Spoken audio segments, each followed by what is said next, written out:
मी मंत्र्यांचा OSD आहे, माझं कुणी काहीच वाकडं करू शकत नाही. सत्ता, भीती आणि एका मायलेकावर झालेल्या कथित अत्याचाराची हादरवणारी कहाणी आता समोर आली आहे. ही नेमकी धमकी कुणी दिली आहे, प्रकरण नेमकं काय आहे, हे सगळं समजावून सांगते. त्यासाठी व्हिडिओ शेवटपर्यंत पहा. एका मोबाईलच्या पासवर्डवरून सुरू झालेला वाद थेट पोलीस स्टेशनपर्यंत पोहोचला. पुण्यात घडलेल्या या घटनेनं केवळ प्रशासकीय वर्तुळच नाही, तर सामान्य नागरिकांनाही हादरवून सोडलंय. सत्तेच्या वर्तुळात वावरणाऱ्या एका अधिकाऱ्याच्या घरात नेमकं काय घडलं असेल याची कल्पनाही अस्वस्थ करणारी आहे. एका आईनं केवळ मोबाईलचा पासवर्ड विचारला आणि काही क्षणात तिच्या समोर आयुष्य बदलून टाकणारा थरार उभा राहिला.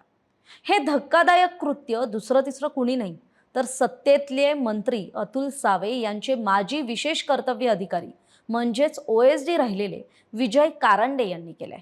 आता नेमकं काय घडलं, ती घटना काय होती ते सांगते.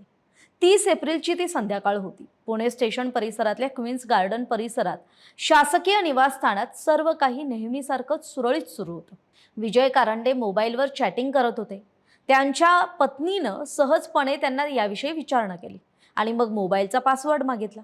पण या साध्या प्रश्नानंतर वातावरण अचानक बदललं आणि मग तक्रारीनुसार कारंडेंनी पत्नीला आधी शिवीगाळ करण्यास सुरुवात केली. मग काही मिनिटातच शाब्दिक वाद इतका विकोपाला गेला की घरातलं शाब्दिक वादाचं रूपांतर हे जणू रणांगणात झालं. रागाच्या भरात कारंडेंनी पत्नीला क्रिकेटच्या बॅटनं मारहाण करण्यास सुरुवात केल्याचा आरोप आहे. बरं, ते एवढ्यावरच थांबले नाहीत, तर पत्नीचा गळा आवळून तिला जीवे मारण्याची धमकी सुद्धा दिली आणि तसा प्रयत्न केल्याची सुद्धा तक्रारीत नोंद आहे.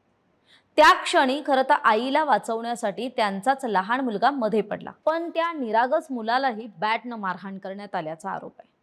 एका आईसमोर स्वतःच्या मुलावर होत असलेला हल्ला आणि स्वतःचा जीव वाचवण्याची धडपड, या संपूर्ण प्रसंगाने संबंधित महिला ही अजूनही मानसिकदृष्ट्या कोलमडून गेल्याचं बोललं जातं. या हल्ल्यातून स्वतःचा मुलाचा जीव वाचवत ती महिला घराबाहेर पडली आणि थेट पोलीस स्टेशनकडे तिने धाव घेतली.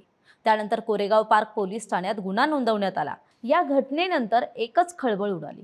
दरम्यान या प्रकरणावर प्रतिक्रिया देताना अतुल सावेंनी सुद्धा धक्का व्यक्त केलाय. कारंडेंनी 15 दिवसांपूर्वीच घरगुती कारण सांगत OSD पदाचा राजीनामा दिला होता, असं मंत्री सावेंनी म्हटलंय.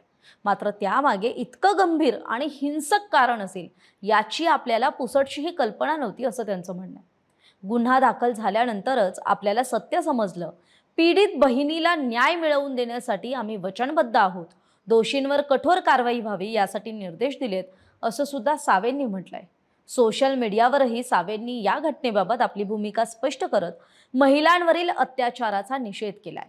महायुती सरकार हे महिला संरक्षण आणि सक्षमीकरणासाठी कटिबद्ध आहे. महिलांवर अन्याय करणाऱ्यांना कोणतीही माफी नाही, असं सुद्धा त्यांनी नमूद केलंय. विजय कारंडेंबाबत सांगायचं झालं तर ते मूळचे नांदेडचे आहेत. समाज कल्याण विभागात कार्यरत आहेत. मंत्रालयात ते प्रतिनियुक्तीवरच OSD म्हणून काम पाहत होते. मात्र आता त्यांच्यावर लागलेल्या आरोपांमुळे केवळ त्यांच्या कारकिर्दीवरच नाही, तर सत्तेच्या जवळ असलेल्या अधिकाऱ्यांच्या वर्तनावर सुद्धा गंभीर प्रश्नचिन्ह उपस्थित होते. दरम्यान या प्रकारानंतर विरोधी पक्षातले ठाकरेंच्या शिवसेनेचे नेते अंबादास दानवेंनी मात्र यावरून भाजपवर टीका केली आहे. दानवेंनी काय म्हटलंय पाहूयात. दाखवू शकत नाही असे त्या महिलेचे फोटो आहेत. अतुल सावेंचा यात रोल नाही, त्यामुळे त्यांचं नाव घेणं म्हणजे सावेंवर अन्याय होईल. मात्र अतुल सावेंकडे काम करत असल्यानं त्याची हिंमत झाली असावी असं आपल्याला वाटतं.